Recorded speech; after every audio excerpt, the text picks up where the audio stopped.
एक आम साधारण सी जन, एक आम विश्वासी थी। नई नई विश्वास में आई, नई नई प्रभु में आई। किसी ने चर्च के बारे में बताया, खंबरा है। तो मेरे मदर यहाँ से एक सीडी लेकर गए थे, रोज की रोटी। पहले सीडीज बिकती थी, वो सीडी लेकर गए। मैं जा नहीं पाई, किराए की किल्लत थी, किराए की वजह से, क्योंकि मैनेज करना पड़ता था। 6 सदस्य हैं घर में, तो ऐसा होता था कि आज 2 चले जाते हैं, नेक्स्ट टाइम 2-3 चले जाते हैं, इस तरह से कि हर एक व्यक्ति प्रभु के साथ, चर्च के साथ जुड़ा रहे। और किराए की वजह से हमें मैनेज करना पड़ता था। तो वो एक सीडी लेकर गए थे, रोज की रोटी।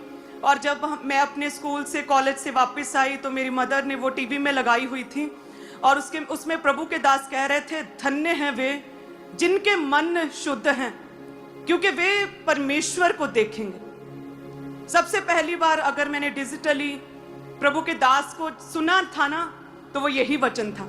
हालेलुया। तो हो सकता है अब भी आपको दिख जाए, मिल जाए कहीं से। वाइट ब्लैक कपड़ों में थे प्रभु के दास, और ये वचन दे रहे थे। और मैं कॉलेज से आई थी थकी हुई, जब आकर बैठी बेड पर, और सब देख रहे, मेरे फादर देख रहे, बड़े ध्यान से वचन सुन रहे हैं। तो मैं भी सुनने लगी कि क्या कहते हैं पास्टर जी। तो वो कहते, धन्य वे जो परमेश्वर को देखेंगे। परमेश्वर को देखना जाने के परमेश्वर के कार्यों को देखना, परमेश्वर के फेवर को देखना, प्रभु के द्वारा की गई भलाइयों को, उसकी दया को देखना, परमेश्वर को देखना। तो उसी समय मैं प्रभु से प्रार्थना करने लगी कि हे परमेश्वर, क्या आप मुझे भी दर्शन देंगे? मैं आपको देखना चाहती हूँ। तो प्रभु के दास उस वचन में कह रहे थे, जो सीडी लगी थी, कि अगर यदि आप परमेश्वर के कामों को देखना चाहते हैं, प्रभु को देखना, उसके दूतों को देखना चाहते हैं, उनका फेवर लेना चाहते हैं, अपने आप को पूरी तरह से शुद्ध करना होगा, पवित्र रखना होगा। यदि आप अपनी आंखों से गंदा देखते हैं, वे विचार देखते हैं, तो आप उन्हीं आंखों से परमेश्वर को कैसे देख सकते हैं? क्योंकि वो तो पवित्र परमेश्वर हैं। जब प्रभु के विषय में स्वर्गीय दूत ने कहा कि पवित्र पवित्र पवित्र, तो वो ये भी तो कह सकता ना कि पवित्र परमेश्वर। जब किसी व्यक्ति के विषय में कहते हैं, कई गुना जोर देकर कहा जाता है, लाइक कि ये बहुत बुद्धिमान है। जैसे हम अपोस्टल जी के विषय में कहें कि मैं कहूंगी कि बहुत बहुत बहुत बुद्धिमान है, मैंने ऐसा इंसान नहीं देखा है ना। तो उसी रीति से जब परमेश्वर के विषय में कहा गया कि पवित्र परमेश्वर, तो केवल एक ही बारी में पवित्र कहना काफी नहीं था। प्रभु को यह दिखाने के लिए, जस्टिफाई करने के लिए वो कितना पवित्र परमेश्वर हैं, स्वर्गीय दूतों को 3 बार कहना पड़ा, पवित्र पवित्र पवित्र सेनाओं का यहोवा परमेश्वर। हालेलुया। तो अपोस्टल जी कहते हैं कि पवित्र पवित्र पवित्र परमेश्वर, जो इतना पवित्र है कि 3 बार कहना पड़ा, इतना जोर देना पड़ा पवित्रताई के ऊपर, उसको देखना चाहते हो तो शारीरिक आंखों से, पाप से भरी आंखों से कैसे देखोगे? जिस मन में पाप भरा है, छल है, कपट है, ईर्ष्या और जेलसी है, जिस मन में तरह तरह की प्लॉटिंग साजिशें हैं दूसरे व्यक्ति के प्रति, उस मन से प्रभु को कैसे देखोगे? उन आंखों से कैसे देखोगे? अपने आप को शुद्ध करो, अपने आप को शुद्ध करो। जैसे कि कहते यूसुफ ने, जैसे पोतीपर की पत्नी ने उसे भरमाया, तो कहते उसने वहां से अलग हो गया, सेम टाइम भागा। तो अपोस्टल जी कहते अपने आप को पूरी तरह से सेपरेट करो पाप से। यदि आप चाहते हैं परमेश्वर के फेवर को, उसके स्वर्गीय दूतों को देखना, परमेश्वर की दया को अपने जीवन में देखना, तो मैं बड़े ध्यान से वो वचन सुन रही थी, और मैंने प्रभु से उस दिन से प्रार्थना शुरू कर दी और इस विषय में वर्क करना शुरू कर दिया। जब भी कभी आप जानते हैं कि कब आप टीवी लगाते हो तो आपके सामने कुछ भी आ जाता है, फोन ऑन करते कुछ भी आ जाता है, तब से मैंने एक नेम बना लिया कि कोई भी चीज ऐसी वैसी आएगी जो परमेश्वर के वचन के खिलाफ है, आंखें बंद कर लेनी। तो वो 12-13 साल पहले जब प्रभु के दास का ये वचन मैंने सुना, तो जब भी कभी कोई भी वीडियो, किसी भी तरह की कोई भी चीज जो हमारी धार्मिकता और हमारी पवित्रता को नाश करे, कोई भी ऐसी चीज जो व्यभिचार में लेकर जाए, तो मेरी शुरू से आदत है, मैं आंखें फटाफट बंद करती हूं। हालेलुया। क्योंकि मेरे मन में एक चाहत थी कि प्रभु के दास ने कहा कि तुम देखोगे प्रभु के कामों को, उसकी दया को देखोगे। आज ही से वर्क करना शुरू करो, आज ही से पाप की ताकतों को, व्यभिचार की ताकतों को, हर जेलसी को अपने जीवन से निकालो। तो वचन सुनने के बाद जब मैं वो गई अपने कॉलेज में, तो मेरी फ्रेंड थी जो पिछले 12-15 साल से मेरे साथ ही स्टडी करती थी। तो उसने क्या रियलाइज किया कि सोनिया, तुम बहुत बदल चुकी हो। तो मैंने बोला क्या हुआ? कहते पहले तुम, कोई भी आप तुम्हारे साथ कोई बुरा करता था ना, तो तुम मुझसे बात नहीं करती थी, याद रखती थी बात। लेकिन अब मैं कुछ महीनों से क्या नोटिस कर रही हूं कि तुम बहुत जल्दी माफ करने लगी हो। हालेलुया। एक अन्य जाति व्यक्ति ने मुझे यह कहा, जब मैं एक आम साधारण सी जन थी, कहती कि तुम बदल चुकी, तुम बहुत जल्दी माफ करना तूने शुरू कर दिया। क्या बात है। तो प्रभु के विषय में उसे बताया, मैंने परमेश्वर के बारे में बताया, और उनमें से कुछ लोग प्रभु में आ चुके हैं। हालेलुया। मुझे मैसेज मिला, तारीफ करे प्रभु के लिए। तो धन्य है वे जिनके मन शुद्ध हैं, कहते हुए परमेश्वर को देखेंगे। जब आप परमेश्वर के संग खड़े रहते हैं और एक ऐसे जन के साथ खड़े रहते हैं कि जो परमेश्वर में सही रीति से चलता है, एक जेन्युइन व्यक्ति, तो वाकई आप परमेश्वर के फेवर को और उसकी ग्रेस को, उसकी दया को देखते हैं। जैसे कहते हैं कि रूत, जब सारे घर के पुरुष सदस्य मेल लोग मर गए, पति, ससुर और देवर सब मर गए, तो लिखा फिर भी उसने ये डिसाइड किया कि नहीं, मैं अपनी सास के साथ खड़ी रहूंगी, क्योंकि मेरी सास एक प्योर हार्टेड व्यक्ति है, परमेश्वर को मानने वाली है।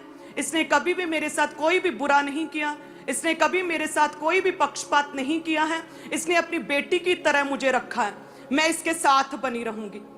उस समय की सिचुएशंस देखिए, उसके लिए आसान तो ये था कि वो अपनी वही फैमिली में वापस चली जाती, अपने कुटुंब में वापस चली जाती, जहां पर उसके पेरेंट्स थे, उसके लोग थे, उसका कल्चर था, उसके फेथ में रहने वाले लोग थे, वहां चली जाती। इजी था, उसकी दूसरी शादी हो जाती, उसकी लाइफ कितनी आसान रहती। लेकिन कहते रूत ने क्या चुना? एक डिफिकल्ट फैसला उसने चुना, एक डिफिकल्ट स्टेप के नहीं। जो व्यक्ति शुद्ध मन है, जो व्यक्ति हार्ट, जिसका मन शुद्ध है, जिसने कभी भी कोई बुराई नहीं की मेरे साथ, अच्छा और भला व्यक्ति, नेक दिल व्यक्ति, मैं इसके साथ खड़ी रहूंगी। परिस्थितियां चाहे कुछ भी कहें, परिस्थितियां क्या कहती हैं कि सारी उम्र बिना पति के रहना पड़ेगा, बिना किसी सपोर्ट के रहना पड़ेगा, सारी उम्र एक बूढ़ी सास को पालना पड़ेगा, सारी उम्र खुद काम करना पड़ेगा, कोई स्कोप नहीं है आगे के कुछ बेहतर हो। लेकिन फिर भी मैं एक नेक दिल, एक जेन्युइन व्यक्ति के साथ खड़ी रहूंगी। हालेलुया। क्या फैसला लिया? एक शुद्ध मन व्यक्ति के साथ खड़ा रहने का। और हमने परमेश्वर की ग्रेस और परमेश्वर के फेवर को रूत के जीवन में आते हुए देखा। कितनों ने देखा? हाथ खड़ा करें सभी। कितनों ने देखा रूत के जीवन में फेवर को, जब उन्होंने एक जेन्युइन व्यक्ति के साथ खड़े रहने का उसने डिसीजन लिया।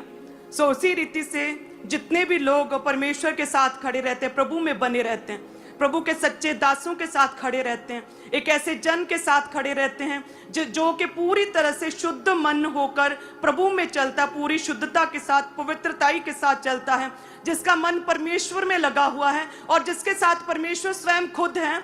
तो जो भी व्यक्ति रूत की तरह ऐसे व्यक्ति के साथ खड़ा होता है, परमेश्वर उसके जीवन में कार्य करता ही है, परमेश्वर उस पर अपना फेवर देता ही है, परमेश्वर उसे ऊंचा करता ही है, उसके जीवन में परमेश्वर कार्य करता ही है, यदि आपका आमीन ऊंचा है। हालेलुया। सो प्रभु के दास ने कहा जिनके मन शुद्ध हैं वो परमेश्वर को देखेंगे। कहते कि एलीशा बड़ा रिलैक्स्ड था। जब आराम के राजा ने इतनी बड़ी फौज उसे पकड़ने के लिए भेज दी, तो उसके नीचे की टीम बहुत ही ज्यादा परेशान हो गए। कहते पूरी तरह से पैनिक हो गए कि आप क्यों रिलैक्स्ड हैं मैन ऑफ गॉड।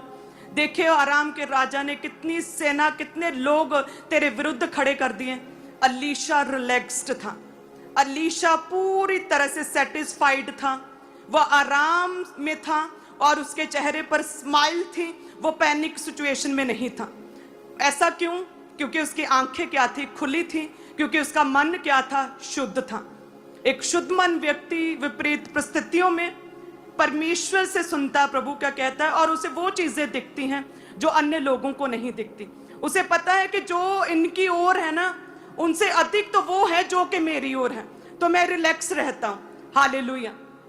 कितने जन समझ रहे हैं? अपनी हर विपरीत परिस्थिति में, दुख में, बीमारी में, जब आप अपनी बीमारी में कहते नहीं थकते कि नहीं उसके कोड़े खाने से मैं चंगा हो चुका हूं, जब आप कहते नहीं थकते कि नहीं चाहे मेरे पास किराया नहीं लेकिन मैं राजाओं के राजा को मानता हूं, वही मेरा न्याय करेगा, वही मेरे लिए सोर्स पैदा करेगा, तब परमेश्वर आपके जीवनों में कार्य करता है।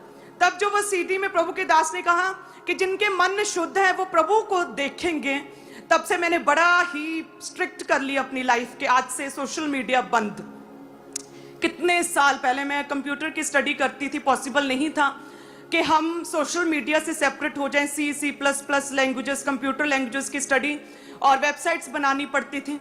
उस समय भी मैंने प्रभु के वचन को सुनकर ये फैसला लिया कि मैं फेसबुक नहीं देखूंगी और यूट्यूब नहीं देखूंगी, इंस्टा नहीं देखूंगी, मैं सोशल मीडिया जो है उसे इस्तेमाल नहीं करूंगी। जब मैं एक स्टूडेंट थी तब की बात कर रही हूँ, क्योंकि मैं देखूंगी नेचुरली ऐसी वैसी चीजें दिखेंगी तो फिर मैं परमेश्वर को कैसे देखूंगी भला, क्योंकि मुझे तो प्रभु को देखना। हालेलुया। तब मैंने डिसाइड किया था कि नहीं देखनी ये चीजें। और आपको एक मैं ग्रेट फेवर, प्रभु का एक ग्रेट टेस्टमनी दूं कि मैंने परमेश्वर को देखा, मैंने प्रभु को देखा आसमान में, मैंने परमेश्वर को देखा किंग के, राजा के वस्त्रों में मैंने आसमान में परमेश्वर को देखा। उसके बाद हालेलुया, प्रभु यीशु आसमान में पूरा क्राउन पहना, वाइट वस्त्र, रेड कलर का उनके ऊपर वो शॉल और गोल्डन गहनों में मैंने परमेश्वर को देखा और वो मेरी ओर देख रहे थे। उस दर्शन में प्रभु यीशु को जब मैंने देखा ना, तो मैंने उसे डायरी में नोट किया, डेट नोट की, प्रभु के दास को बताया। मैरिज के बाद इतने सरप्राइज्ड, इतने खुश हुए। वो कहते तुम्हारे पूरे जीवन काल तक जो लोग भी तुम्हारे साथ जुड़े हैं, परमेश्वर हमारा राजाओं का राजा है, कोई कमी और घटी ना तुम्हें ना हमारे लोगों को रहने देगा। वो राजाओं का राजा है, वो तुम्हारा न्याय करेगा। जैसे जैसे यहाँ का राजा न्याय करता है, वो स्वर्गीय राजा तुम्हारा न्याय करेगा। हमेशा काल तक, आखिरी सांस तक वो तुम्हारा न्याय करेगा। हालेलुया। ये वचन के द्वारा परमेश्वर ने मेरे जीवन में इतना काम किया था कि परमेश्वर के दर्शन मुझे हुए थे। हालेलुया। थैंक्स करे परमेश्वर का।